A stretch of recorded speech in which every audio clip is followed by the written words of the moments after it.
Welcome to the training video by Evergreen Technology that will discuss calculating an accurate labor rate. The contents were extracted from the book The Guaranteed Profit System, which was written as a guide to all small business owners who desire to maximize their profit. The focus for this video was made for the Platinum Estimating Systems software and for anybody who has a small business in the service industry. In the book, The Guaranteed Profit System, they mention what they call a profit structure. Summarized, the main reason in business is not just to make money. It is to make a profit. Example, you could make $1 million, but if you spend $1.2 million, you're out of business pretty quick.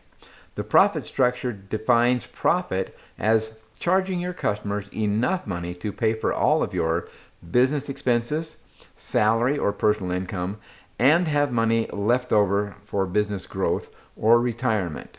The book also notes 3 different ways to do estimating or calculating your price. The first method is the Wag Method. Wild A guess, using your thumb in the air to come up with your price. It feels like it should be worth about this much money. Purely guess.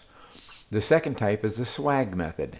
Stands for a scientific wag, which is unit price. Usually means you're going to win some, you'll lose some, and hope you do okay by the end of the year, because you're using a set unit price, assuming that all projects will be exactly the same, means you're guessing and hoping that this number will work for you by the end of the year. Number 3, the actual material and labor cost, which we like to call factimating. This is the difference between guessing and hoping for a profit compared to using the facts to know what it will actually cost. Now, the guaranteed profit comes when you have all of the systems in place as described in the book to make sure that your estimate numbers are and stay accurate. Here's where to start. Know what your business expenses are. Number 1 on the list, how much to charge to cover your actual labor cost. How much it costs to cover all of your overhead, including your salary. How much profit would you like to make or should make? Now, the software that we're going to demonstrate here today will show you how to calculate an accurate labor rate, which is the starting point to the profit structure. For our example in this video, we're going to start with the people who have purchased the Platinum systems for estimating for the painting industry. The Excel spreadsheet that they have tells them to come to the Company Data button to set up their company information. Now remember, in this button here, when you press it, you're going to scroll to the bottom where it shows the regular labor rate as well as the prevailing wage labor rate. The information you'd be entering in this area over here based on what we're going to show you with the labor rate calculating system. The labor rate calculating system basically looks like this, where you have a summary screen when you open the program, but we're going to start kind of at the bottom down here where it says personal budgets, because that's where it all starts, with gathering information that will be factual for what you need to charge your customers in that labor rate. When you click on the personal budget, it will take you to a screen here where you can enter all of the money that you need per month to cover all of these related expenses. These are just suggestions, and of course there are spaces down here at the bottom that allow you to put in whatever else you want that might be missing in our list. Now, as a note here, this number here will be what you need your company to pay you to cover all of your personal expenses. If you have a partner that works and you have a double income situation, you would not include the entire budget for both of you here.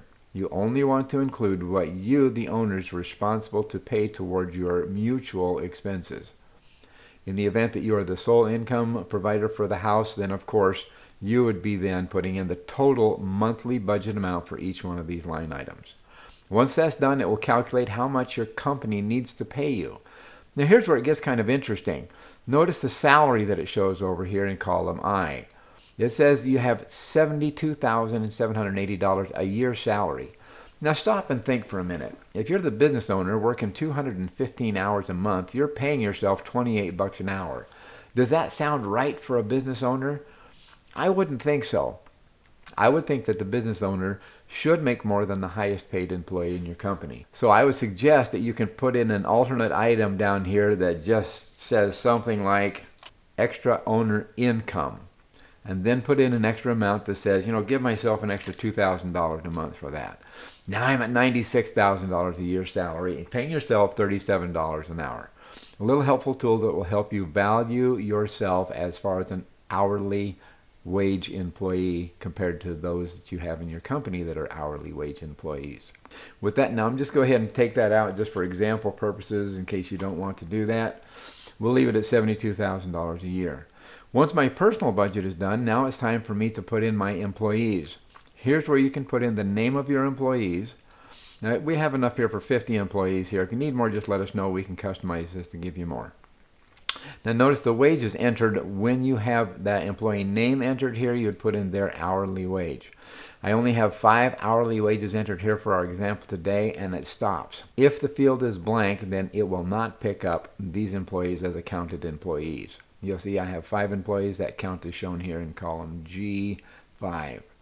That automatically calculates my average wage based on these people working full-time, or whatever hours that we can designate in the case that they are not working full-time. We'll show you that on an upcoming sheet when we get to the summary function.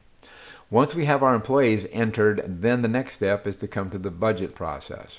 This is for our business overhead. You now get to enter all the money you spend for a business, including your salary. Notice the owner's salary is the first thing on the list here.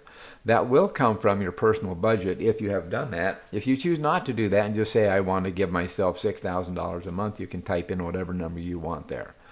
Now also we have here the very first line. A lot of people do their budgets in QuickBooks or other accounting software. If that's the case, you can take the budget from that accounting software and just type in the number that it tells you right here, and you're done. We've done that to save time for this example. In the event that you don't have the accounting system with the budget included in it, or done your budget within your accounting system, then you can manually come in here and enter all of the items that you have for your business expenses. Now there's a couple of important notes here.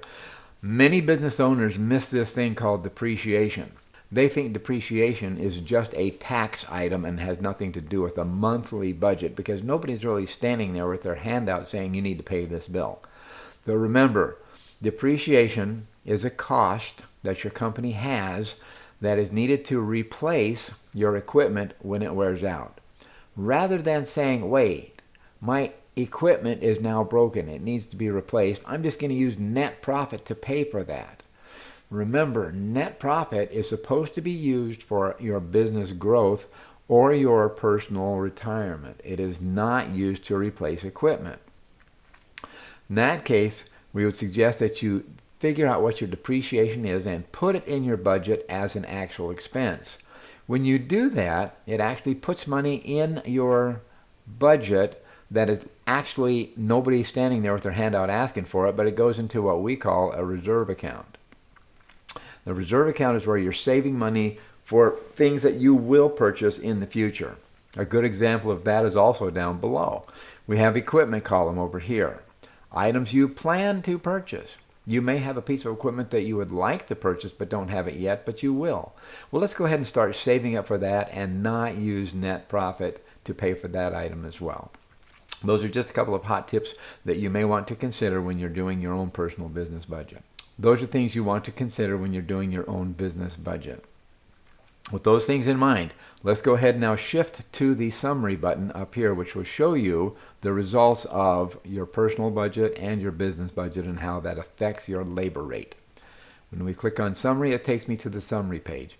Now, as a reminder, everything in a light yellow is where we can enter information. If it's not light yellow, do not touch it.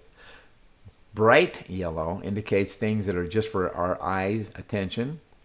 And you'll see that down here, the 5 employees here is down here in a bright yellow, and will be the center point of calculating how having less or more employees affects that labor rate.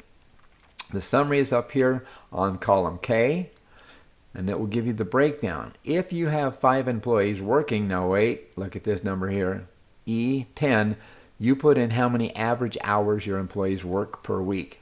To get a dead-on accurate number here, you'd go to your accounting system and get total hours worked per week.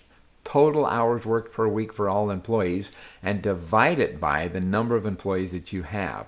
and that will tell you the average hours your employees are working per week. Now, it doesn't matter their wage. I know a lot of people say I've got high-paid painters, low-paid painters. The fact is, on average, all of your employees will be working approximately 38 hours per week as an average, and it will balance out to give you a pretty accurate number that way. The section over here is where you can enter your actual tax rates for your labor burden. When you do that, then it will actually calculate your labor burden amount that you need to collect to pay for that. That's going to show up over here in your summaries. My average wage comes in at $17.60. My burden comes in at $5.90 an hour. Now the overhead per hour is kind of interesting. That is calculated by taking your total overhead, all of your business expenses, and dividing it by the hours that your employees will work. This is hourly employees working in the field generating an income for your business. It does not include salaried personnel, only your field workers. It takes the total overhead and divides it by the hour and comes up with an exact amount of $20.18. It'll take these numbers, total them up, and say your break-even point is $43.68. Basically means if you charge $44 an hour, you're going to break even with no profit. It's going to take your desired profit from over here in column E7, where we have entered a desired target net profit of 10%. We spend an average of about 15% of our bid goes towards materials. This again can be collected from historical information.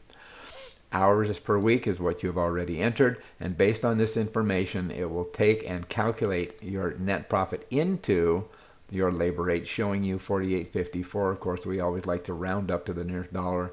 We're going to set our labor rate for $49 for this month, or every month where we have 5 employees working. Now think about that. If you have more employees, will this affect your labor rate? Yes, it will, because more employees will calculate more hours. If you have the same overhead, which will stay about the same every month, of course, if that changes, you'll edit that on your budget and change that on an ongoing basis to make sure you're staying current with that. But if you have, say, 10 employees working 38 hours a month, that's going to literally double this number. It's going to cut this number down substantially for your overhead. Your overhead is now spread amongst more hours. So for this reason, we have a chart down here that's going to help you out automatically. If you go to 10 employees down here, you'll see my regular wage then shifts to $37 an hour, rounds up to 38. We went from 49 down to 38. I only need to charge 38, but wait, some of you are in an industry where you have what they call the bell curve volume. You're slow in the wintertime, you're busy in the summertime. For that reason, we've actually come up with a button down here that's called projections. In the projections, you can come here and you can enter your total monthly volume that you anticipate having. Once that's entered, it will project how much your annual volume will be for this year and compare it to the budget volume that this system has calculated based on your current labor rate. That's all you need to enter is just your estimated volume. It will automatically calculate for you how many employees that you will need based on every $9,400 or whatever you enter here. This number here tells you for every $9,400, I want you to add 1 employee. And this is calculated for you over here based on your current labor rate. $9,420 is what you need to generate in volume to handle 1 employee. Automatically calculated. This is just where you can put in a number that's going to get kind of close to that or whatever you want to do to play with what-if scenarios. That is where these numbers come from that calculate the employees that you'll need based on the volumes you'll have month by month. Now, the next section down here is a very important tool. It says that in January we need to charge $49 an hour. However, as the employees increase, that will drop to a lower number. When we get here to the summer, it goes to a really low number. But now wait. When we come to the bell curve volume, we're going to go back to the summary sheet and show you the example that we have down here. It will say when I have 4 employees, 5, 6, 7, 8, 9, 10, then the labor rate calculates lower. If this is what's happening with your company, then we need to be able to charge what's called market value. And that is, in the summertime, I can charge more because I'm busier. In the wintertime, I need to give a better deal, so my labor rate needs to be lower, which is reverse of what this calculates out to, as an example. Now let's go back to our actual projection sheet. You will see that this bottom section here was built for people who have that bell curve situation. It automatically says what percent is needed for each of these months' projections, and based on the percentage it will then calculate the labor rate. You'll see that in the winter time it will calculate $38 an hour, and it will gradually increase so that when you're busy it goes to $48 an hour, where the annual average says I need $44 an hour average for the year. Also shown up here, I'm getting more than the average needed in the summer, less than the average needed in the winter time. We call that buying down your labor rate based on the facts of how much money you need to collect to guarantee you're going to hit your profit structure. Now we realize this may be kind of confusing for most who are hearing this for the first time. We invite you to call us anytime to ask any questions, and we can make this clear. We can actually help you through this process. Now I'm going to pause here at the summary sheet. You can take a look at this, pause your screen, and again develop any questions you may have for us. Phone number is shown on the Excel spreadsheet as well as at the end of this video. That's going to wrap it up for the labor rate calculation system. In closing, we'd like to remind you that we do sell the book, The Guaranteed Profit System. I am the author of that book. We have helped over 500 business owners over the last 30 years. Now is a good time to pause the screen and take a look at the other items that we offer. There's even more than is listed here, as noted on our website, which is evergreentech.net. The phone number's on screen, email's on screen. Please feel free to call us at any time. And thank you for watching this video. Have a great day.